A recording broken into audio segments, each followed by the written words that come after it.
नमस्कार, आप देख रहे हैं दूरदर्शन किसान। कार्यक्रम विचार विमर्श में आप सभी का स्वागत है। मैं हूं आपके साथ मोनालिसा। विचार विमर्श कार्यक्रम में आज हम बात करेंगे रसायन मुक्त खेती यानी कि प्राकृतिक खेती और जैविक खेती के बारे में। 2022-23 के आम बजट में सरकार ने ये लक्ष्य रखा है कि अगले 3 वर्षों में 1 करोड़ किसानों को प्राकृतिक खेती से जोड़ा जाएगा। ये लक्ष्य बड़ा है क्योंकि एक तरफ अगर वर्तमान स्थिति पर नजर डालें तो करीब 44 लाख किसान ऐसे हैं जो जैविक खेती कर रहे हैं और वहीं प्राकृतिक खेती करने वाले किसानों की तादाद इससे भी कम है। लेकिन जिस तरह से जलवायु परिवर्तन की मार पड़ रही है, मानव स्वास्थ्य पर कई तरह से दुष्प्रभाव पड़ रहा है, साथ ही मिट्टी की सेहत पर जिस तरह से असर पड़ रहा है, इन तमाम बातों को देखते हुए रसायन मुक्त खेती यानी कि प्राकृतिक खेती और जैविक खेती अब समय की मांग बन चुकी है। ऐसे में इस लक्ष्य को हासिल करना बेहद ही जरूरी है। ये लक्ष्य तभी हासिल हो पाएगा जब किसान इस तरह की पद्धतियों को अपनाएंगे और इसके लिए जरूरी है कि किसानों के पास इन पद्धतियों से जुड़ी हुई तमाम जानकारी हो। तो आज हम विचार विमर्श कार्यक्रम में इसी विषय पर चर्चा करेंगे। विषय रहेगा प्राकृतिक खेती से पर्यावरण संरक्षण। जानेंगे इसके तमाम पहलुओं के बारे में कि क्या है प्राकृतिक खेती और जैविक खेती, किस तरह की है ये पद्धति और इससे किस तरह के लाभ है।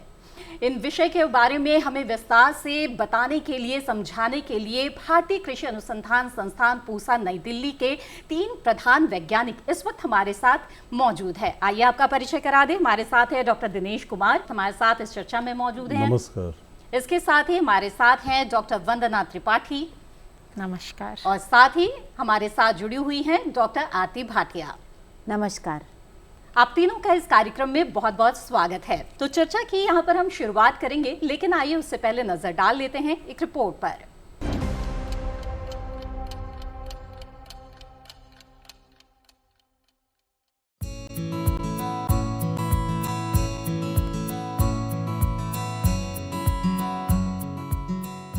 समय का पहिया गोल है।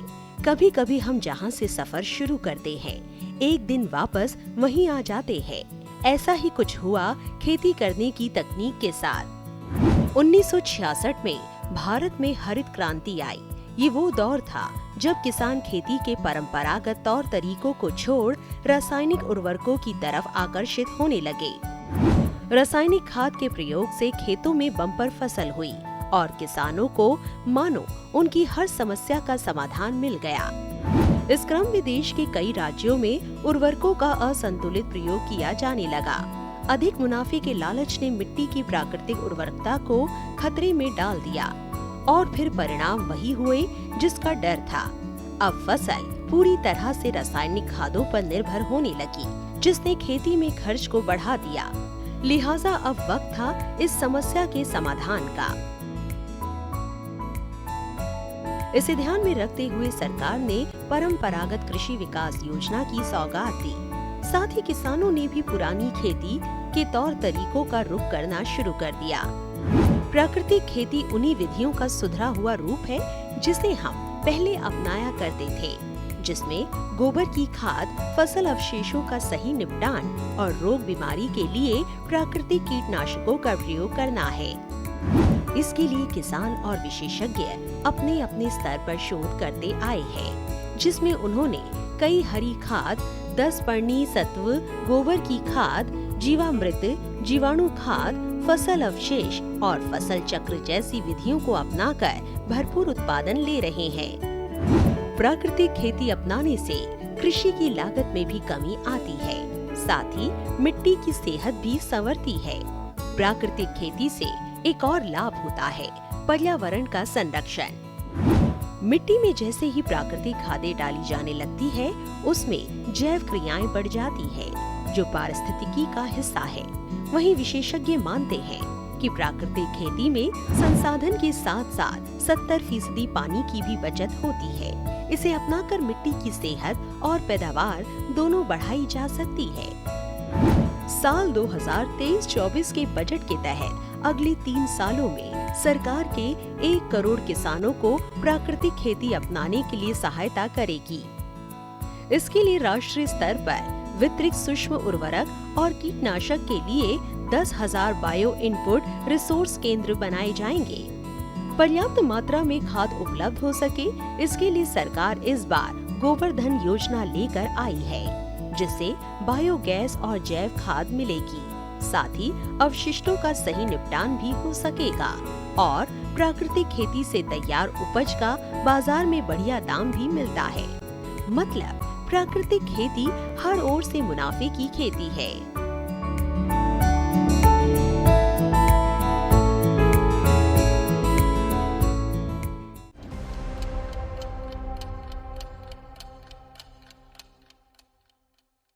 जी हाँ, तो रिपोर्ट आपने देखी और जाना आपने रसायन मुक्त खेती के फायदों के बारे में। अब हमारे विशेषज्ञ मेहमानों से इसके बारे में विस्तार से चर्चा करते हैं। तो डॉक्टर दिनेश, सबसे पहले आपसे हम समझना चाहेंगे कि रसायन मुक्त खेती की जब हम बात करते हैं तो उसमें जैविक खेती भी आता है, प्राकृतिक खेती भी आता है। मैं चाहूँगी कि किसानों के सामने इस स्थिति को आप स्पष्ट करें और बताएं कि क्या है ये पद्धतियाँ जैविक खेती की और प्राकृतिक खेती की। जी बिल्कुल, भारत देश में जैविक खेती, प्राकृतिक खेती बहुत लंबे समय से होती आ रही है और इसके बहुत सारे रूप हैं। एक रूप है जैविक खेती और दूसरा आजकल है प्राकृतिक खेती, जिसे सुभाष पालेकर खेती भी कहा जाता है, या जीरो बजट नेचुरल फार्मिंग, या कम बजट की प्राकृतिक खेती। जहाँ तक जैविक खेती की बात है, ये ऐसी खेती होती है जिसमें कृत्रिम रसायनों, कृत्रिम उर्वरकों, वृद्धि नियामकों का प्रयोग नहीं किया जाता। साथ ही साथ जो प्राकृतिक चक्र हैं, चक्रण हैं, उन पे जोर दिया जाता है और बाहर से खरीदे हुए आदानों का प्रयोग कम से कम किया जाता है। यानी आपके क्षेत्र पर, आपके खेत में जो आदान पैदा होते हैं, उन्हीं को रिसाइकिल, उन्हीं का पुनर्चक्रण किया जाता है जैविक खेती में। इसी तरीके से जो प्राकृतिक खेती है, उसमें जो मेन ध्यान दिया जाता है वो है बीजामृत का प्रयोग, घनामृत का प्रयोग और ज़मीन का आच्छादन, उस पर मल्चिंग करते हैं। और इसके अलावा इसमें गाय पे निर्भरता ज़्यादा होती है, उसके मूत्र को, उसके गोबर को बड़े बखूबी इसमें प्रयोग में लाया जाता है और बाहर से मोटे तौर पे कोई भी आदान नहीं खरीदे जाते और प्राकृतिक रूप से इस खेती को किया जाता है। तो दोनों जो खेती है हमारी ये रसायन मुक्त खेती है। बिल्कुल, और इस पर काफी जोर दिया जा रहा है कि जो किसान है वो रसायन मुक्त खेती को अपनाए, क्योंकि जो रसायन युक्त खेती है, जिसे हम एक तरह से पारंपरिक खेती भी कहते हैं, उसके दुष्प्रभाव बहुत ज्यादा नजर आने लगे हैं। तो डॉक्टर वंदना, यहाँ पर मैं आपसे जानना चाहूंगी कि अगर मानव स्वास्थ्य की बात करें तो किस तरह का प्रभाव जो है, जो वर्षों से ये रासायनिक खेती चली आ रही है, उसका देखा जा रहा है। इसमें मैं आपको बताना चाहूँगी कि जो हमारी रासायनिक खेती है उसमें जब भी किसान कोई भी फसल लगाता है अपने खेत में, और उस पर जब कोई कीट आते हैं, कोई खरपतवार आते हैं और कोई ऐसी बीमारियां आती हैं जिसमें कि किसान को आर्थिक नुकसान पहुंचने लगता है, तो उस स्थिति में हमारे किसान भाइयों और बहनों को कीटनाशकों का उपयोग करना पड़ता है, इन रसायनों का उपयोग करना पड़ता है जी। उन रसायनों से जब उनका अच्छी कृषि पद्धतियों के तहत नहीं हम प्रयोग करते हैं तो उससे क्या दुष्प्रभाव पड़ता है कि जो उन रसायनों का जो हमारे पर्यावरण पर है दुष्प्रभाव पड़ता है। हमारा जो अवशेष हैं उन रसायनों के, वो रसायनों के अवशेष हमारे खाद्य पदार्थों में एक सीमा से अधिक आने लगते हैं और उससे क्या होता है कि जो हमारे, जब हम उपभोक्ता उन खाद्य पदार्थों का सेवन करते हैं तो वो अवशेष हमें जो मानव हैं उनको हानिकारक होते हैं उनके लिए, और उनके स्वास्थ्य को हानि पहुंचा सकते हैं। तो इसके लिए जो खाद्य पदार्थ हैं उन पर कितने कीटनाशक के अवशेष हैं, ये इससे बचने के लिए अगर किसान को ज़रूरत नहीं है, किसान भाई बहनों को, तो जैसे जैविक खेती में कहा गया है कि आप इन कीटनाशकों का उपयोग ना करें, जिससे कि जो उपभोक्ता सुरक्षा पे कोई इसका दुष्प्रभाव ना पड़े। बिल्कुल, तो कीटनाशक, जो रासायनिक कीटनाशक है उसका जो इस्तेमाल है उससे बचना बेहद ही ज़रूरी है ताकि इंसानी स्वास्थ्य को इसका जो दुष्प्रभाव है वो झेलना ना पड़े। वहीं पर्यावरण की दृष्टि से अगर कहा जाए तो डॉक्टर आरती, जैविक खेती और प्राकृतिक खेती को एक तरह से पर्यावरण प्रेमी खेती भी कहा जाता है, तो मैं समझना चाहूँगी कि ऐसा क्यों है? बहुत अच्छा सवाल है। देखिए, जो हमारी ये जैविक खेती और पारंपरिक खेती है, इसमें जैसे कि बताया रसायनों का प्रयोग बिल्कुल हम नहीं करते। जी। तो रसायनों का अधिक प्रयोग, जैसे कि नाइट्रोजन वाले रासायनिक या आप कीटनाशक डालते हैं, तो इसका पर्यावरण पे बहुत दुष्प्रभाव होता है। मानव सेहत पे तो होता ही है, उसके अलावा हमारे जो वायुमंडल है, तो जो हमारे नाइट्रोजन रिलेटेड रासायनिक हैं, इससे जो हमारे ग्रीन हाउस गैस, आपने सुना होगा हरित गृह गैसें, इनका उत्सर्जन होता है। जो नाइट्रस ऑक्साइड जैसे एक वायुमंडल में गैस पाई जाती है, तो इसकी जो कॉन्सेंट्रेशन है काफ़ी बढ़ रही है, और इसके लिए रासायनिक जो हमारे उर्वरक हैं वो ही जिम्मेवार हैं। तो अधिक मात्रा में अगर हम नाइट्रोजन रसायनों का उपयोग करते हैं, तो इससे हरित गृह गैसों का उत्सर्जन बढ़ता है और वायुमंडल की उष्णता काफ़ी बढ़ रही है। और अगर आप देखें तो जो ये नाइट्रस ऑक्साइड है, जो ये निकलती ही है जब हम अत्यधिक मात्रा में नाइट्रोजन उर्वरक लगाते हैं। तो हमारी पारंपरिक खेती है, हमारी जो जैविक खेती है, इसमें क्योंकि हम नाइट्रोजन उर्वरक का इस्तेमाल नहीं कर रहे, तो इससे जो हमारी नाइट्रस ऑक्साइड जो हमारी मृदा से निकल रही है, उसकी सांद्रता में बहुत कमी हो जाएगी, और उससे जो उष्णता जो हमारे वायुमंडल की बढ़ रही है, उस पर बिल्कुल असर पड़ेगा। और जो आजकल जलवायु परिवर्तन की बात हो रही है, उसमें आप बहुत अधिक मात्रा में कमी आगे ला सकते हैं अगर हम ये पारंपरिक खेती और ये जैविक खेती को अपनाएं। इसके अलावा ये तो जलवायु परिवर्तन की जो चुनौतियां हैं, एक तरह से उसका समाधान है जैविक खेती और प्राकृतिक खेती। इस पर विस्तार से हमारी चर्चा जारी है। डॉक्टर दिनेश यहाँ पर बात करना चाहेंगे, मानव स्वास्थ्य की भी हम बात कर रहे थे। जाहिर तौर पर हम जो खाते हैं, जैसा खाते हैं, हमारी सेहत वैसे ही होती है। तो ऐसे में जानना चाहेंगे कि जब प्राकृतिक या जैविक खेती करते हैं, तो उसके जो उत्पाद है, उसकी गुणवत्ता रासायनिक खेती के उत्पादों की गुणवत्ता की तुलना में कैसी होती है? जी बिल्कुल। जो सर एल्बर्ट होवार्ड हुए हैं, हमारे देश में काम करते थे, अंग्रेज थे, और उन्होंने कहा था कि जो हमारी मिट्टी का स्वास्थ्य है वो निर्धारित करता है पौधों का स्वास्थ्य कैसा होगा, और पौधों का स्वास्थ्य निर्धारित करता है कि जानवरों का या इंसानों का स्वास्थ्य कैसा होगा। यानी हमारा मानवों का स्वास्थ्य जो है वो मिट्टी के स्वास्थ्य से जुड़ा हुआ है। अगर मिट्टी हमारी मजबूत होगी, स्वस्थ होगी, तभी हमारा स्वास्थ्य अच्छा होगा। ऐसा देखा गया है कि जो जैविक उत्पाद होते हैं उनकी गुणवत्ता बहुत बेहतर होती है परंपरागत उत्पादों की तुलना में। खास करके जैसे डॉक्टर वंदना भी बता रही थी कि पेस्टिसाइड हमारे खाने में आ जाते हैं, लेकिन जो जैविक उत्पाद होते हैं उनमें पेस्टिसाइड ना के बराबर होते हैं, बहुत कम मात्रा में पेस्टिसाइड उसमें आ पाते हैं। यानी ये जो जैव उत्पाद होते हैं सुरक्षित होते हैं और गुणी होते हैं, इनमें गुण ज़्यादा होते हैं परंपरागत उत्पादों की तुलना में। जैसे मिसाल के तौर पे इनमें ड्राई मैटर, जो शुष्क पदार्थ का प्रतिशत है वो ज़्यादा होता है। जो मिनरल्स होते हैं, कैल्शियम, फास्फोरस, मैग्नीशियम, इस तरह के जो हमारे स्वास्थ्य के लिए लाभकारी होते हैं, उनकी मात्रा ज़्यादा होती है। जो जानवरों के उत्पाद हैं, जैसे मीट है, दूध है, आइसक्रीम है, ये सब चीज़ें दूध से बनती हैं, और इनमें जो हमारे सैचुरेटेड फैटी एसिड होते हैं, जो संतृप्त वसीय अम्ल होते हैं, उनकी मात्रा जैविक उत्पादों में काफ़ी कम होती है, और जो असंतृप्त फैटी एसिड होते हैं उनकी मात्रा ज़्यादा होती है। यानी इस तरह के उत्पाद जो है जैविक उत्पाद वो काफ़ी स्वास्थ्यवर्धक है। और सबसे बड़ी बात है कि एंटीऑक्सीडेंट्स जो होते हैं, ये भाइयों ऐसे तत्व होते हैं हमारे खाने पीने के फलों में, सब्जियों में पाए जाते हैं, जो हमारे खून की सफाई करते हैं।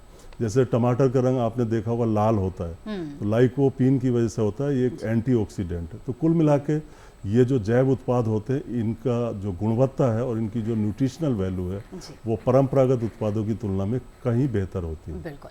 और अब उपभोक्ता भी इस बात को समझने लगे हैं, इसीलिए जो ऑर्गेनिक प्रोडक्ट्स होते हैं उनकी डिमांड भी हम देख रहे हैं कि वक्त के साथ साथ बढ़ती ही चली जा रही है। तो जैसे कि हमने बात की कि हमारी सेहत वैसी ही होगी जैसा कि भोजन हम ग्रहण करेंगे, और ये आता है हमारी फसलों से, और फसल अच्छी तभी होगी जब मिट्टी की सेहत अच्छी हो। तो डॉक्टर वंदना, यहाँ पर मिट्टी की बात आपसे करना चाहूँगी कि अगर रासायनिक खेती को अपनाते हैं, जैसा कि वर्षों से चला आ रहा है, हरित क्रांति के बाद से खास तौर पे देखा हमने जिस तरह से इसका चलन बढ़ता चला गया है, इससे मिट्टी की सेहत को किस तरह का असर पड़ा है? देखिए, मिट्टी की सेहत आपने बहुत सही बात डॉक्टर दिनेश ने बताई कि हमारे जो मिट्टी है उसकी सेहत ही हमारे पौधों की सेहत को बताती है कि उससे हमारे पौधे कितने अच्छे और सुरक्षित होंगे। तो मिट्टी में अगर हम ज़्यादा रासायनिक पदार्थों का देखो उपयोग करेंगे, अगर हमने जैसे कभी कोई किसान भाई छिड़काव कर रहे हैं खेत में, और बहुत बार ऐसा देखा गया है कि जो छिड़काव हमारे जहाँ पर जाना चाहिए था, जहाँ पर वो बीमारी थी या जहाँ पर वो कीट से, वहाँ ना जाके मिट्टी में और पर्यावरण में वो जो कीटनाशक हैं चले गए हैं। उससे क्या होता है कि जब हमारी मिट्टी में कीटनाशक ज़्यादा हो जाते हैं तो हमारा जो मित्र कीट हैं और जो केंचुए हैं और जो मधुमक्खियां हैं जो हमारे पर्यावरण में, उनकी संख्या बहुत कम होने लगती है। इससे क्या होता है कि जो हमारा अपना जो हमारा बायोडाइवर्सिटी, जो हमारा एनवायरनमेंट नेचुरल मिलना चाहिए एक पौधे के बढ़ाव के लिए, वो उसको पौधों को अच्छा एक पर्यावरण नहीं मिल पाता है। इससे अपने आप ही जो कुछ अच्छे गुणवत्ता वाले जो उसकी जो होनी चाहिए थी उतनी गुणवत्ता कई बार नहीं हो पाती है। और इसी तरह से अगर हम किसी कीटनाशक का प्रयोग किसी जल स्रोत के पास करें तो वो कीटनाशक का अगर वो उन जल स्रोतों में चला गया तो जो वहाँ पर मछलियाँ हैं और जो वहाँ पर जो जल के जो दूसरे जीव हैं उन पर भी ये दुष्प्रभाव इन कीटनाशकों का पड़ सकता है। तो ये बहुत ज़रूरी है कि जब भी कोई रासायनिक पदार्थ, अगर हम जैविक खेती करेंगे तो हमारी जो मिट्टी है वो इन सब जहरीले जो वो हैं रसायन हैं उनसे बच पाएगी और हमारे जो पौधे हैं वो ज़्यादा फलेंगे फूलेंगे। बिल्कुल। तो ये तो बात हुई कि किस तरह से रसायनों के इस्तेमाल से मिट्टी की जो सेहत है वो दिन ब दिन खराब होती जा रही है। डॉक्टर आरती, अब आपसे जानना चाहेंगे कि जो जैविक खेती किसान अपना रहे हैं या प्राकृतिक खेती अपना रहे हैं, क्या इसके अच्छे नतीजे अब मिट्टी की सेहत के तौर पर नज़र आ रहे हैं? क्या मिट्टी की सेहत में सुधार आ रहा है? बिल्कुल। जो किसान भाई हमारे जैविक खेती या ये प्राकृतिक खेती कर रहे हैं तो उनकी मिट्टी की जो गुणवत्ता है उसमें काफ़ी सुधार पाया गया है। सबसे पहले तो जैसे जैविक कार्बन है, तो जैविक कार्बन की मात्रा इससे जब आप जैविक खेती करें या प्राकृतिक खेती करें तो इसमें काफ़ी बढ़ोतरी होती है। और जो मृदा का जो कार्बन है उसके अनेक फ़ायदे हैं। आपका जो पानी का कटाव है, जैसे जिसको हम बोलते हैं कि उसकी वजह से मृदा का इरोजन होता है, सॉइल इरोजन जैसे आप जानते हैं, तो जो मृदा का कटाव है उसको ये अगर जैविक कार्बन की मात्रा बढ़ती है तो आप मृदा के कटाव को रोक सकते हैं। इसके अलावा जो पानी रोकने की क्षमता होती है, वाटर होल्डिंग कैपेसिटी जिसको बोलते हैं, तो उसमें बढ़ोतरी होती है। तो कई बार आपके जो अगर आप जैविक खेती कर रहे हैं या प्राकृतिक खेती कर रहे हैं तो कई बार आपको एक सिंचाई भी कम की आवश्यकता पड़ सकती है, क्योंकि मृदा में अपने आप ही नमी बनी रहती है। आपका जो फसलों का अंकुरण होता है वो भी अच्छा होता है। तो मृदा में जैविक कार्बन की बढ़ोतरी से अनेक फायदे, जैसे कि उसमें जो कीट पाए जाते हैं, जैसे कि बताया कि आपके अर्थवर्म की पॉपुलेशन है वो बढ़ती है। तो इस तरह से हमारी जो मृदा है ये जैविक वाले करेंगे तो जैविक कार्बन की बढ़ोतरी से सब कुछ है, आपकी पैदावार में भी उसी से ही बढ़ोतरी होगी। तो आपको 5 से 10% अगर कार्बन की मात्रा कम है आपकी मृदा में तो आपको उसमें आपके जो इसका प्रोडक्टिविटी है उसमें भी आपको फायदा मिलेगा। बिल्कुल। तो उत्पादकता भी बढ़ती है। अगर आप जैविक खेती या प्राकृतिक खेती को अपनाते हैं तो उत्पादकता पर भी इसका असर देखा जाता है।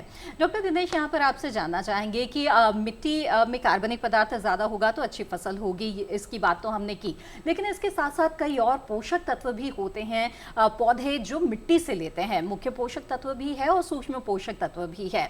तो आमतौर पर अगर इसमें से किसी की कमी पाई जाती है तो कई सुझाव ऐसी दी जाती है, संस्तुतियां दी जाती है, जिसके आधार पर कई तरह के ऐसे रसायन या कंसोर्टियम उपलब्ध है जिसका इस्तेमाल किसान खेतों में करते हैं। लेकिन इन रसायनों के बजाय अगर किसान जैविक या प्राकृतिक खेती कर रहा है तो इन पोषक तत्वों की कमी को किस तरह से दूर किया जा सकता है? जी बिल्कुल, बहुत ही महत्वपूर्ण होता है कि पोषक तत्वों की आपूर्ति की जाए। जी। इसके लिए जैविक खेती में अनेक उपाय हैं, किसान भाई समझते भी हैं। सबसे महत्वपूर्ण होता है दलहनी फसलों का समावेश।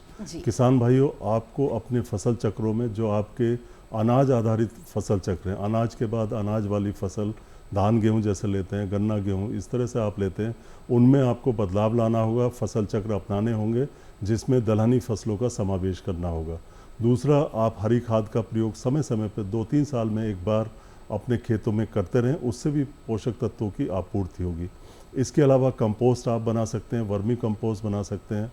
इन खादों का खली, नीम की खली है और दूसरी खलियाँ आती हैं, उनका प्रयोग भी आप जैविक खेती में कर सकते हैं। इसके अलावा कुछ प्राकृतिक मिनरल्स होते हैं, कुछ खनिज पदार्थ होते हैं जिनका प्रयोग आप कर सकते हैं। जैसे फास्फोरस की कमी है, आप उसमें जो है रॉक फास्फेट एक आता है, प्राकृतिक रूप में आप रॉक फास्फेट का प्रयोग कर सकते हैं। अगर सल्फ़र की कमी है, गंधक की कमी है, तो आप गंधक को, जो प्राकृतिक रूप में गंधक मिलती है, उसका प्रयोग कर सकते हैं। साथ ही साथ जिप्सम का प्रयोग जैविक खेती में अलाउ होता है, परमिट होता है, आप उसमें उसका भी प्रयोग कर सकते हैं। तो ये तो थी बात आपके जो मिनरल्स हैं और ऑर्गेनिक मैन्योर से वो स्रोत हैं। इसके अलावा कुछ जानवरों से भी प्राप्त तमाम तरह की खादें हैं। कुछ हमारी खाद जो है वो बर्ड्स से मिलती है, चिड़ियों से मिलती है, उनका भी प्रयोग किया जा सकता है। और इनसे भी महत्वपूर्ण है जैव उर्वरक। बायो फर्टिलाइज़र हैं, जैसे राइजोबियम दलहनी फसलों में करते हैं, फास्फोरस का टीका है, आपका पीएसबी है, केएसबी है, तमाम पोषक तत्वों के आजकल टीके आने शुरू हो गए हैं, उनका भी प्रयोग समेकित रूप से आप कर सकते हैं और पोषक तत्व प्रबंधन बड़ी आसानी से जैविक खेती में किया जा सकता है। बिल्कुल। आइए अब चर्चा को आगे बढ़ाते हैं और डॉक्टर वंदना, आपसे जानना चाहूँगी, जैसे कि कार्यक्रम की शुरुआत में ही आपने बताया कि एक बहुत बड़ी समस्या ये आ रही है रासायनिक खेती में कि जो रसायनों के अवशेष हैं वो हमारे खाद्य पदार्थों में चले आते हैं। ऐसे में MRL यानी कि जो अधिकतम अवशेष सीमा है, उसके बारे में आपसे समझना चाहेंगे कि ये क्या है, इसका क्या अभिप्राय है और जब हम रसायन मुक्त खेती अपनाते हैं तो उसमें क्या स्थितियाँ बनती हैं? ये तो प्रश्न बहुत महत्वपूर्ण है, क्योंकि देखिए मैं सबसे पहले आपको यही बताना चाहूँगी, किसी भी दवाई और जहर में जो अंतर होता है वो होता है मात्रा का। तो ये जो मात्रा है, अगर हम नमक को भी एक मात्रा से अधिक खा लेते हैं तो वो भी इंसान के लिए जहर का काम करता है। और इसी तरह से जो हमारे कीटनाशक हैं, जब इनका लगातार अगर छिड़काव किया जाए, बिना अच्छी कृषि पद्धतियों के तहत ना इनको देखा जाए, तो इनसे क्या होता है कि जो मात्रा होती है वो इतनी अधिक हो जाती है इनकी किसी भी खाद्य पदार्थ में। और इस मात्रा को, जो इनका मानकीकरण है, ये जो मात्रा है ये बताता है हमारे देश में FSSAI, ये एक ऐसा संस्था है जो कि हमारे देश में कितनी कीटनाशक की किसी भी खाद्य पदार्थ में कितनी सीमा होनी चाहिए, वो जो तय है वो FSSAI करता है। और ये मात्रा इस आधार पे तय होती है कि वो कीटनाशक कितना जहरीला है। उसकी अलग अलग जहरीले की भी एक अलग अलग सीमा होती है और उसके आधार पे एक इंसान अगर वो कीटनाशक उस खाद्य पदार्थों के ज़रिए उसके शरीर में अगर जाएगा तो वो पूरे लाइफ टाइम, अगर वो पूरी ज़िंदगी वो आदमी वही खाद्य पदार्थ रोज़ खाता रहा, तो वो कितना ऐसा सीमा है जिसको खाने से या जिससे नहीं उसके कोई भी जो शरीर है उसमें कोई दुष्प्रभाव नहीं पड़ेगा। और ऐसी सीमा के आधार पे, जो कि अधिकतम सीमा है किसी भी खाद्य पदार्थ में किसी कीटनाशक की, वो तय की जाती है। और इसमें बहुत बड़ा एक जो हमारे कृषि मंत्रालय इसके बारे में बहुत जागरूक है और उनमें एक पूरे जो हमारे देश है उसमें अलग अलग जगह पर इसके फील्ड ट्रायल कराए जाते हैं, जिसमें कि जांचा जाता है कि जो अगर ये कीटनाशक अगर इस देश में हम इसको अपने किसानों के लिए यूज़ करने के लिए अलाउ करेंगे तो उसका कितना अवशेष उस खाद्य पदार्थ में बचेगा। तो इसके लिए अलग अलग जगहों पर इस तरह के जो है परीक्षण किए जाते हैं और उनके आधार पे जो ये MRL है, जो कि अधिकतम सीमा है किसी भी अवशेष की किसी कीटनाशक में, वो तय की जाती है। और जैविक खेती में, क्योंकि जैविक खेती या प्राकृतिक खेती में कीटनाशकों का उपयोग वर्जित है, किंतु हमारे जो देश है उसमें FSSAI ने ये आधारित किया है कि किसी भी जो पदार्थ है अगर वो जैविक पदार्थ के नाम से बिक रहा है तो उसमें अगर कोई भी अधिकतम सीमा पारंपरिक खेती में जितनी होगी किसी कीटनाशक की, तो उसका 5% जो सीमा है वो जैविक खेती में मानी जाएगी। तो इसका मतलब है कि एक तरह से ये ना के बराबर है कि अगर कोई जैविक खेती कर रहा है तो उसको इन कीटनाशकों का उपयोग नहीं करना चाहिए। नहीं तो कल जब ये कीटनाशक किसी जैविक खेती उत्पाद के नाम से कहीं निर्यात होंगे या हमारे उपभोक्ता उनका उपयोग करेंगे तो तब जैसे निर्यात में भी इसको लेके बहुत बाधाएं आ सकती हैं, क्योंकि जैविक खेती में कहीं पर भी कीटनाशकों का कोई भी अवशेष कई ऐसे उदाहरण सामने आ चुके हैं जब हमारे जो निर्यात की गई सामग्री है उसे रोका गया है इसीलिए क्योंकि मानक से ज्यादा उसमें कीटनाशक पाए गए हैं। तो ये हानिकारक तो है ही, जहां निर्यात के तौर पर देखें, राजस्व प्राप्ति के तौर पर देखें तो हमें हानि है, तो वही मानव स्वास्थ्य के लिए भी ये हानिकारक है। इसलिए अगर गुणवत्ता युक्त उत्पाद चाहिए तो रसायन मुक्त खेती को ही अपनाना होगा। बहरहाल बातचीत को आगे बढ़ाते हुए डॉक्टर आरती, मैं आपसे जानना चाहूंगी कि आपने बताया हमें बहुत ही विस्तार से कि किस तरह से रसायन मुक्त खेती को अगर अपनाते हैं तो जो मिट्टी है उसमें कार्बनिक तत्व बढ़ते हैं और उसकी जो उपजाऊ जो क्षमता है वो भी बढ़ता है। तो ऐसे में क्या ऐसे उदाहरण मौजूद हैं और क्या ये संभव है कि कोई ज़मीन अगर बंजर हो चुकी है तो उसमें भी धीरे धीरे अगर इस तरह से रसायन मुक्त खेती की पद्धति को अपनाया जाए तो उसे भी उपजाऊ बनाया जा सकता हो?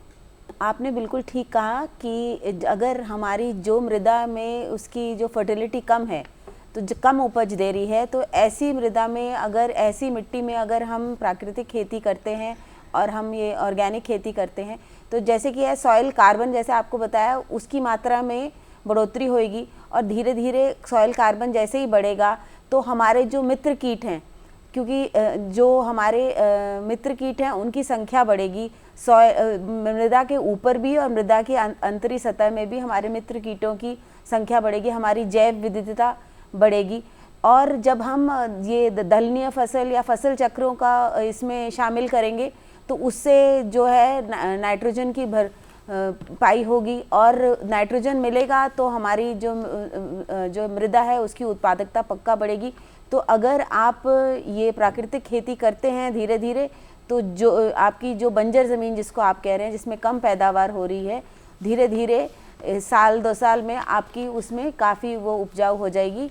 और इसके अलावा जब हम फसल अवशेष जो हैं, क्योंकि हमारी प्राकृतिक खेती में जैसे कि बताया गया कि हमें मल्चिंग करनी चाहिए, तो उसमें हम अपने फसल अवशेषों को शामिल करेंगे तो उससे भी आप ये देखेंगे पाएंगे कि हमारे जो ये है उत्पादकता इन मृदाओं की बढ़ सकती है। बिल्कुल, तो मृदा की जो उपजाऊ शक्ति है, जो उत्पादकता है वो बढ़ती है अगर आप रसायन मुक्त खेती को अपनाते हैं और कई सफल किसानों ने ऐसा किया भी है।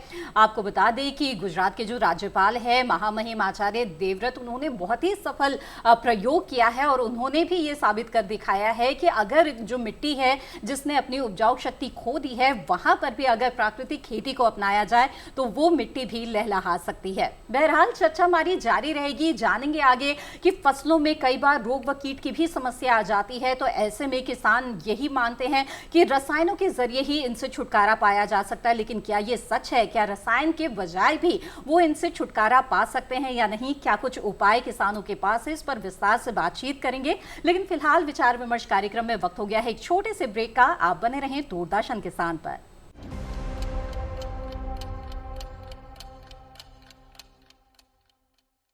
ब्रेक के बाद आप सभी का फिर से स्वागत है। आप देख रहे हैं दूरदर्शन किसान, जिसमें विचार विमर्श कार्यक्रम में आज हम जिस विषय पर चर्चा कर रहे हैं वो है प्राकृतिक खेती से पर्यावरण संरक्षण।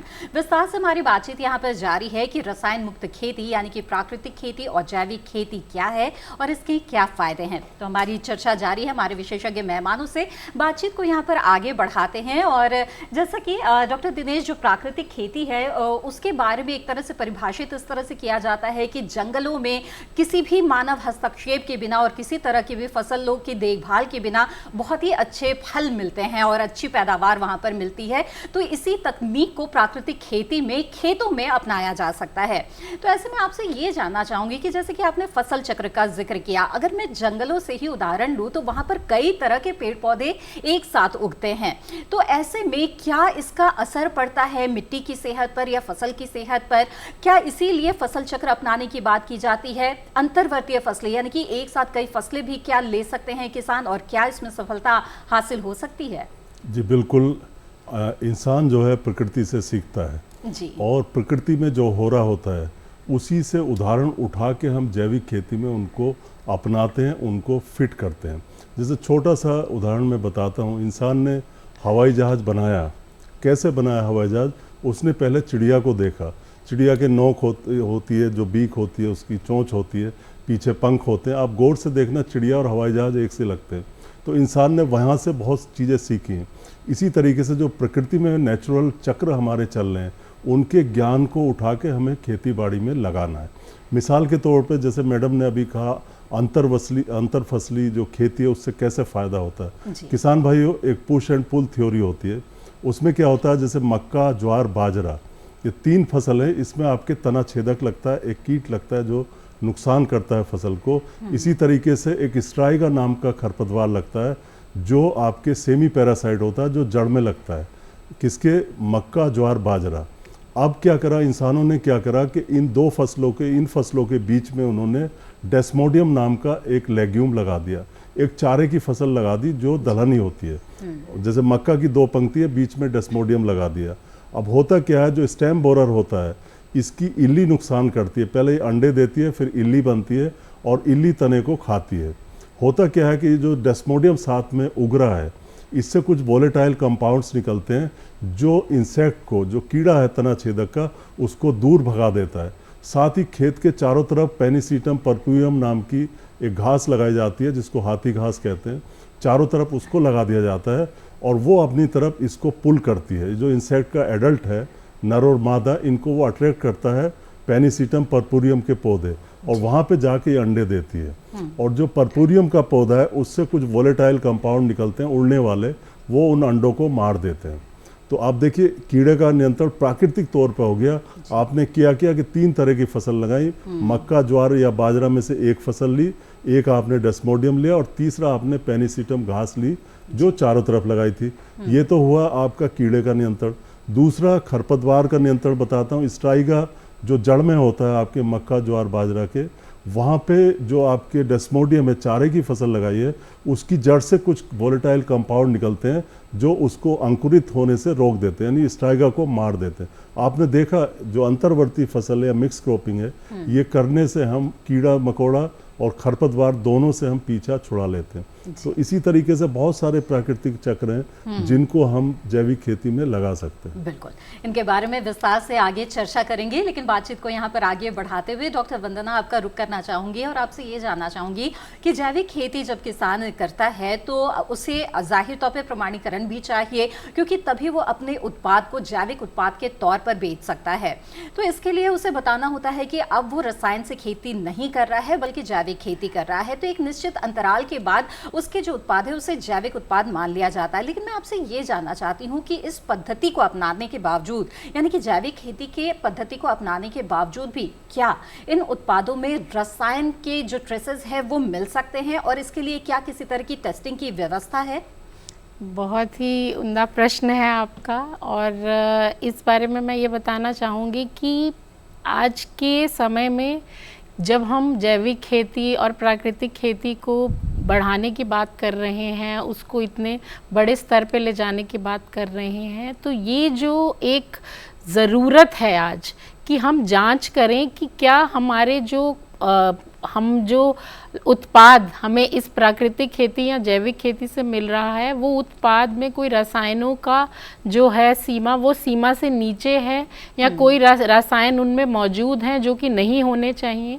इसके लिए टेस्टिंग बहुत ज़रूरी है और भारत सरकार भी इसके लिए जागरूक है। एक परियोजना चल रही है राष्ट्रीय स्तर पे जिसमें कि नमूने लिए जाते हैं, जिसमें कि पारंपरिक खेती से भी और जैविक खेती से भी, जैविक खेती के भी जो उत्पाद हैं उनके नमूने लिए जाते हैं और उनकी जांच होती है और देखा जाता है कि क्या उनमें किसी भी कीटनाशक की मौजूदगी है और अगर है तो वो कितना उसमें कितना किस लेवल पर वो कीटनाशक मौजूद है, और अगर वो उस सीमा से ज़्यादा है जो कि सीमा उसके लिए तय की गई थी, तो ये जैविक खेती के लिए, जैविक खेती से उगाए जाने वाले उत्पाद के लिए ये एक बहुत ही, मैं बोलूँगी कि इसमें एक प्रश्न चिन्ह खड़ा हो जाता है कि जो चीज़ उस तरीके से उगाई जा रही है क्या वो सही से करी जा रही है, या कोई ऐसे स्रोत हैं जिनकी वजह से वहाँ पर कोई दूसरे रसायनों का उनमें मौजूदगी आ रही है। तो जब भी हम किसी जैविक पदार्थ की खेती करते, जैविक तरीके से किसी की भी खेती करते हैं किसी भी फसल की, तो उसमें ये चीज़ ध्यान रखने की बहुत ज़रूरी है हमारे किसान भाइयों और बहनों के लिए कि जो भी हम उसके जो नियम और कानून हैं वो हम अच्छे से जान लें, क्योंकि अगर कल ये हमारे मार्केट में जाएगा या कल हमारे निर्यात के लिए ये जाएगा, क्योंकि इसके इतने लाभ हैं कि हमको इससे आर्थिक फ़ायदा भी किसान भाइयों को पहुंचता है, तो कहीं कल इस वजह से कि उसमें कोई ऐसे पदार्थ मौजूद हैं उसमें कोई नुकसान ना उनको झेलना पड़े। तो ये बहुत ज़रूरी है कि ऐसे पदार्थों की जांच की जाए और उन जांच के नतीजों के बाद ही इस पदार्थ को लाया जाए। बिल्कुल, तो ऐसे में इसकी व्यवस्था भी की जा रही है और जो जैविक उत्पाद है वो हाथों हाथ बिक भी रहे हैं, लोग इन्हें काफ़ी पसंद कर रहे हैं। डॉक्टर आरती, जैविक उत्पाद जो है वो ख़ास तौर पे इसकी जो पद्धति अपनाई जाती है उसके लिए काफ़ी जो अच्छे माने जाते हैं क्योंकि गुणवत्ता इनकी अच्छी होती है। जानना चाहेंगे प्राकृतिक खेती जो होती है वो किस तरह से भिन्न है जैविक खेती से, अगर आप थोड़ा विस्तार से हमें समझा सके इनके अंतर के बारे में, क्योंकि रसायन मुक्त खेती में ये दोनों ही पद्धतियाँ आती है, लेकिन अंतर क्या है इनमें? हाँ जी, जो हमारी ये जो जैविक खेती है जी, तो ये जो जैविक खेती में जैसे कि सर ने बताया अभी, तो हम लोग जो हरी खाद का उपयोग करते हैं, तो आपका जब जैसे आपने धान की फसल लेनी हो तो उससे पहले आप 1-2 महीने पहले आप हरी खाद बो दें, और उसके बाद में वो हरी खाद को जैसे ही गेहूं का या धान बोने का समय आए तो आप वो हरी खाद को बीच में मिट्टी में ही मिला दें। उसके बाद आप इसके अंदर जैसे फार्म यार्ड मैन्योर है तो 10 से 12 टन प्रति हेक्टेयर तक के फार्म यार्ड मैन्योर इसमें लगाया जाता है, और जब बुआई करने से पहले, और इसके अलावा इसमें जब आप जैसे कि आप पारंपरिक जो आपकी रासायनिक खेती होती है उसमें आप जैसे 1 महीने के बाद में जैसे उसमें आप रसायन का प्रयोग करते हैं, तो इस प्रकार इसमें आप वर्मी कंपोस्ट का, जो आपकी जैविक खेती होती है उसमें आप वर्मी कंपोस्ट का प्रयोग कर सकते हैं 2.5 टन प्रति हेक्टेयर के करीब।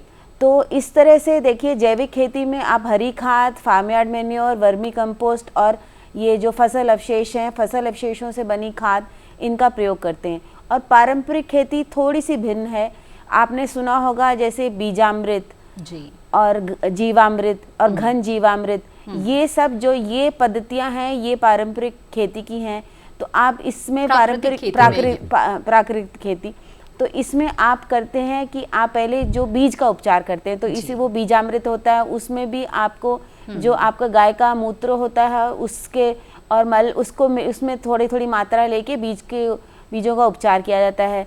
उसके बाद जो जीवामृत होता है उसमें जो आपको उसमें जो गाय का मूत्र होता है उसमें आप कुछ 100 ग्राम के करीब मिट्टी, 1 से 1.5 किलो के करीब उसके अंदर गुड़ रहता है, 1 से 1.5 किलो बेसन रहता है, और इसमें 5 लीटर के करीब गाय का मूत्र रहता है। तो ये मिल और थोड़े से मतलब इसमें गोबर की मात्रा कम होती है, ये मिला के इसका घोल बना के इसको ढक के रखा जाता है।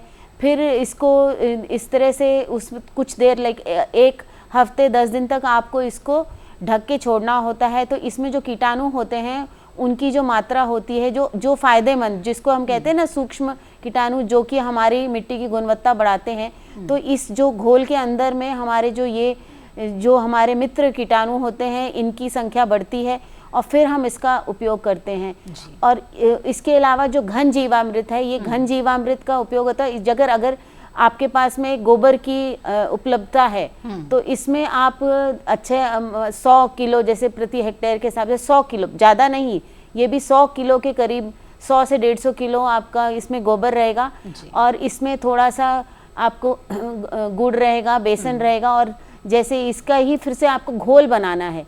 तो जीवामृत और घन जीवामृत में थोड़ा सा ही फर्क होता है। एक में आप जो ज़्यादा संख्या में गाय का मूत्र लेते हैं, दूसरे में आप इसमें गोबर को लेते हैं, और ये ढक के रख के इसको हफ्ता 10 दिन तक इसमें आप रखते हैं। फिर इसको, इन सब चीज़ों को आपको हर 15-15 दिन में आपको प्रयोग में लाना है। तो दिनेश, पानी जो है सीमित मात्रा में उपलब्ध है, लेकिन बहुत ही महत्वपूर्ण ये प्राकृतिक संसाधन है, इसके बिना खेती की हम कल्पना भी नहीं कर सकते। ऐसे में जानना चाहेंगे कि अगर सीमित मात्रा में पानी है तो क्या ऐसे में पारंपरिक खेती के बजाय जो रसायन मुक्त खेती है वो ज़्यादा कारगर साबित हो सकती है, और क्या कुछ खास फसलों का चुनाव ऐसे में किसान कर सकते हैं, जैसे कि श्री अन्न यानी कि मोटे अनाजों पर काफ़ी जोर दिया जा रहा है, क्या इस तरह की कुछ फसलों को अपनाया जा सकता है? जी बिल्कुल। पानी की कमी देखिए आज भी है और कल और बढ़ती जाएगी। धीरे धीरे पानी की कमी लगातार होती जाएगी, और इसकी एक प्रमुख वजह है कि जलवायु परिवर्तन हो रहे हैं हमारे। जलवायु परिवर्तन होने से हमारे सूखे की बारंबारता बढ़ सकती है, और जो बाढ़ आएंगी उनकी बारंबारता भी बढ़ सकती है। यानी दोनों तरफ से खेती को नुकसान होने की संभावना है इन जलवायु परिवर्तनों से। तो अगर हम जैविक खेती अपनाते हैं तो जैविक खेती में अपनाने से, जैसे डॉक्टर आरती ने भी जिक्र किया था कि आपको एक पानी कम लगाना पड़ेगा, सही बात है। बहुत सारे ऐसे तजर्बे किए गए हैं, एक्सपेरिमेंट किए गए हैं, जिनमें ये पाया गया है कि सूखे के वर्ष में अगर अचानक सूखा पड़ जाए तो आपकी जैविक खेती में पैदावार परंपरागत की तुलना में हमेशा अच्छी मिलती है। एक उदाहरण ऐसा भी है कि बाढ़ की स्थिति में भी जैविक खेती काफ़ी लाभकारी पाई गई है। मद्रास के पास तमिलनाडु में जो आपका चेन्नई है, वहाँ बाढ़ आई थी, उस साल कई ऐसे उदाहरण थे जहाँ पे जैविक खेती में कम नुकसान हुआ था। तो आने वाले समय में जो हमारी जैविक खेती है वो पानी की बचत करेगी, और साथ ही साथ अगर इस बचत को और बढ़ाना है तो जैविक खेती में हम जो हमारे मिलेट्स हैं, जो श्री अन्न वगैरह हैं, उनका अगर उत्पादन लेते हैं तो हमारा जो पानी की बचत और ज़्यादा हो जाएगी, यानी सोने पे सुहागा। तो और फिर दाम भी ज़्यादा मिलेंगे। तो जैविक विधि से आप बड़ी सफलता से जो हमारे श्री अन्न है उनको भी उगा सकते हैं। इसमें मैं डॉक्टर दिनेश की बात में थोड़ा और इसमें ये बताना चाहूँगी कि आपने बहुत सही बताया, और ये श्री अन्न में जो हमारे कीट हैं, जो खरपतवार हैं, और जो हमारे बीमारियां हैं वो भी बहुत कम लगती हैं। तो मुझे लगता है कि ये जो है कि इसके लिए हमें फिर बहुत ज़्यादा रसायनों का, बहुत ज़्यादा कीटनाशकों का उपयोग करना ही नहीं पड़ेगा। बिल्कुल। और बहुत ही सख्त पौधे होते हैं और मौसम की मार भी आसानी से झेल जाते हैं। डॉक्टर आरती, क्या आप भी इसमें जोर डालना चाहेंगी कि किस तरह से जलवायु परिवर्तन की स्थितियों के बीच श्री अन्न यानी कि मोटे अनाज की अगर प्राकृतिक खेती की जाए तो काफ़ी फायदेमंद हो सकता है? जी हाँ, बिल्कुल। श्री अन्न की खेती प्राकृतिक रूप से की जाए तो बिल्कुल फ़ायदेमंद होगी, क्योंकि जैसे कि आगे आगे आने वाले समय में हमारे को जो है हमारी वर्षा की अनियमितताएं बढ़ती जाएंगी।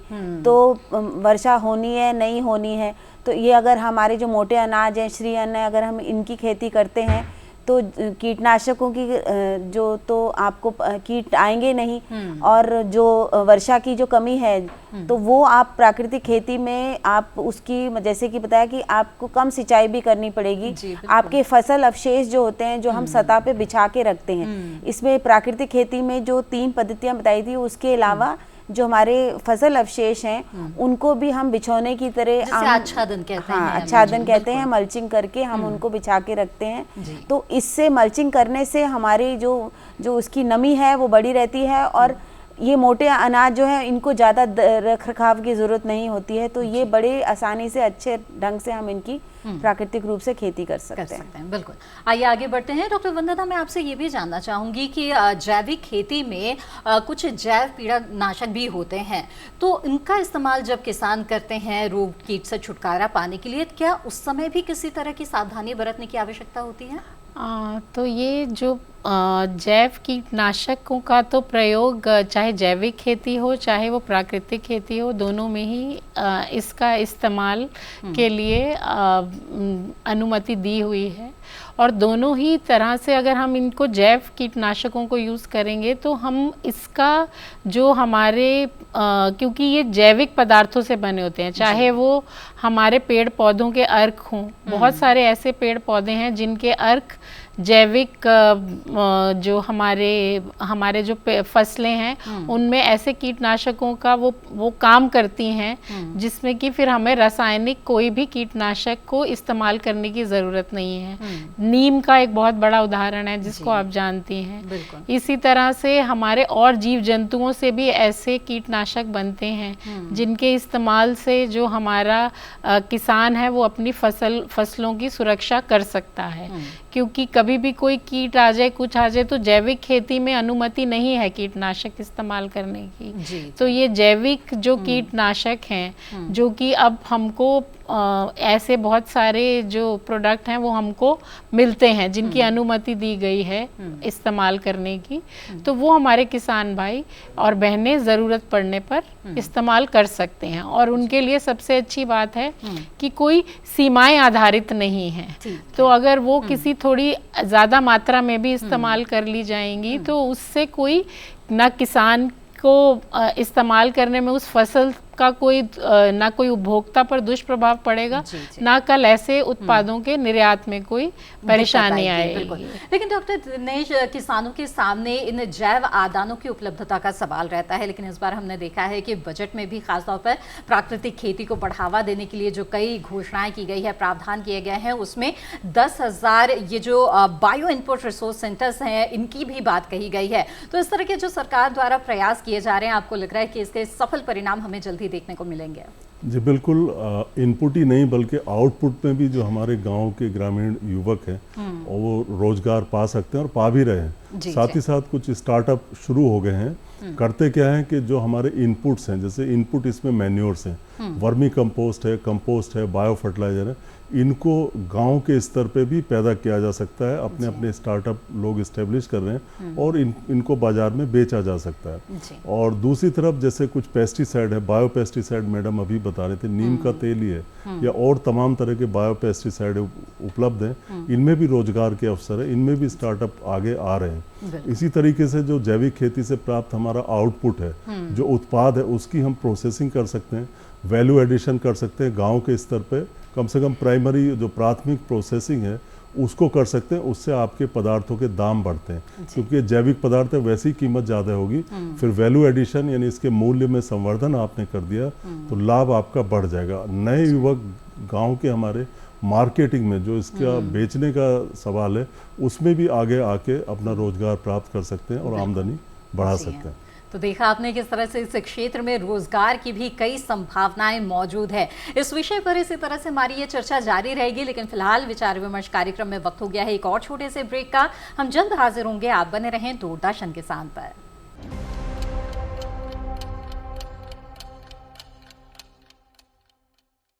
ब्रेक के बाद आप सभी का फिर से स्वागत है। आप देख रहे हैं कार्यक्रम विचार विमर्श। आज इस कार्यक्रम में हमारी चर्चा का विषय है प्राकृतिक खेती से पर्यावरण संरक्षण। इस विषय पर हमने काफी चर्चा की है कि किस तरह से जो रसायन मुक्त खेती है वो की जाती है और इसके क्या क्या लाभ है। और जैसे कि ब्रेक पर जाने से पहले बात हो रही थी कि इसमें रोजगार की भी काफी संभावनाएं अब सामने आने लगी है और इसके साथ ही जो लोग हैं वो बहुत ज्यादा अब जैव उत्पादों को या प्राकृतिक खेती से आ रहे जो उत्पाद हैं उन्हें अपनाने लगे हैं। ऐसे में डॉक्टर वंदना, आपसे सवाल मेरा ये है कि जो किसान इस क्षेत्र से जुड़े हुए हैं और चाहते हैं कि जब इतनी मेहनत कर रहे हैं, वो रसायन मुक्त खेती कर रहे हैं, तो रसायन युक्त खेती के बनिस्बत उन्हें ज़्यादा भाव मिले, उनके प्रोडक्ट्स को ज़्यादा पहचान मिले, इसके लिए कुछ खास बातें क्या आप बताना चाहेंगे जिसका वो उन्हें ध्यान रखना चाहिए ताकि मार्केट में उनका जो प्रोडक्ट है वो बिके बहुत ही बढ़िया से? जी, तो इसके लिए मैं आपको बताऊंगी कि जैसे कि अगर कोई ऐसे जैविक खेती से बने या प्राकृतिक खेती से बने उत्पादों को जब वो निर्यात करते हैं देश से बाहर, तो इसके लिए तो हमारे देश में बहुत अच्छी व्यवस्था है जिसमें कि टेस्टिंग की जाती है एक एक्सपोर्ट इंस्पेक्शन काउंसिल द्वारा और सर्टिफिकेट दिया जाता है कि ये इस देश में जाने वाला है उत्पाद, और उसके हिसाब से जब वो सर्टिफिकेट साथ में दिया जाता है तो उस उत्पाद की जो उससे जो फ़ायदा होता है वो बहुत अच्छा फ़ायदा मिलता है किसी भी जो भी इस उत्पाद में, जैसे डॉक्टर दिनेश ने बताया कि बहुत सारे युवक अब इस तरफ उनका झुकाव हो रहा है। लेकिन जब हम अपने देश की बात करते हैं तो देश में अभी इसको और सुदृढ़ बनाने की ज़रूरत है, क्योंकि हमारे बहुत चीज़ों के लिए तो ऐसे मानक हैं जो इस ऐसे पदार्थों की गुणवत्ता के लिए मानक बनाए गए हैं, लेकिन अभी और ज़रूरत है कि इस तरह के उत्पादों की जांच की जाए जिससे कि ये सुनिश्चित किया जाए कि यह सही में जैविक उत्पाद हैं और इन जैविक उत्पादों से जो हमारे उपभोक्ता हैं और जो हमारे युवक हैं जो इस तरफ आकर इतनी मेहनत कर कर इस तरह के उत्पाद ला रहे हैं उनके पास ऐसा सर्टिफिकेट उनको मिले जिससे कि उनके उत्पादों की जो कीमत है वो उनको और उसकी कीमत मिले और वो और इससे फले फूले। बिल्कुल।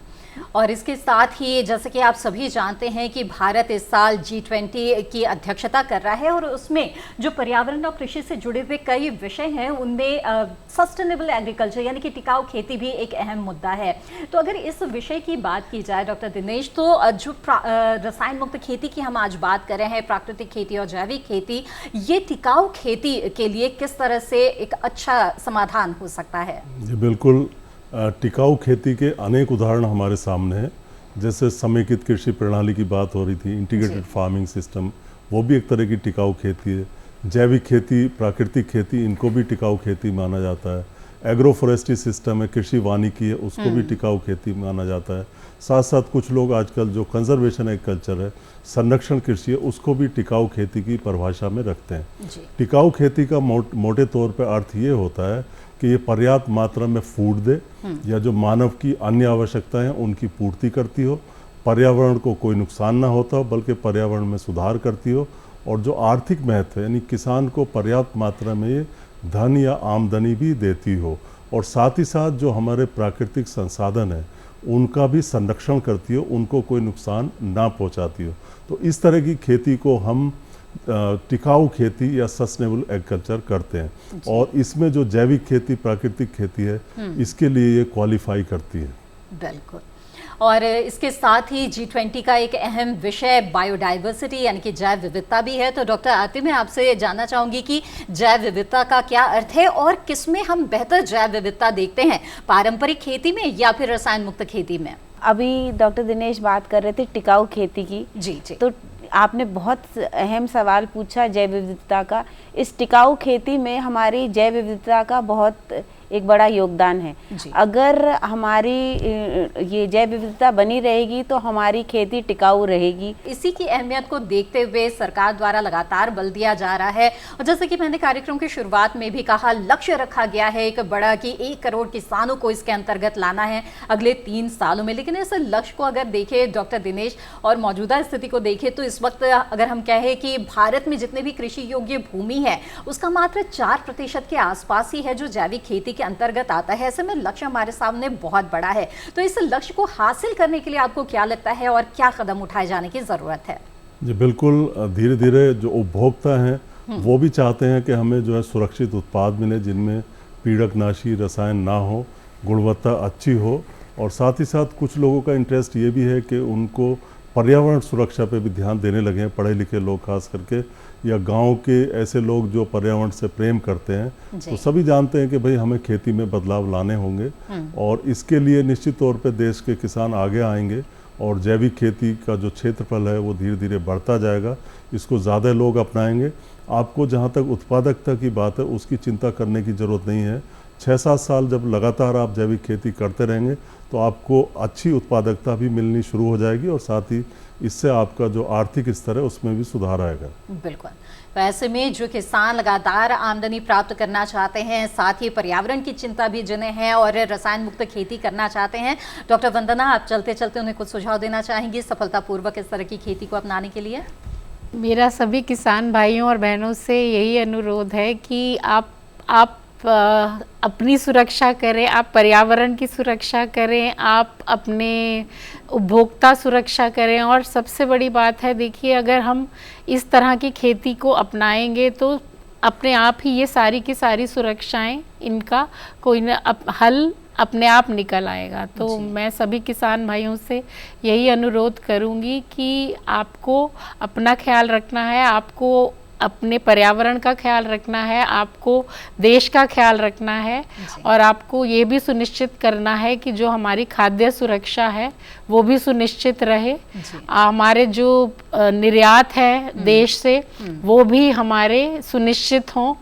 तो जो भी हम कर रहे हैं, जो भी हम उत्पाद ला रहे हैं, वो सारा का सारा उपभोक्ता के दृष्टि से सुरक्षित। बिल्कुल। और चलते चलते डॉक्टर आरती, आपकी कोई आखिरी टिप्पणी पर्यावरण की दृष्टि से?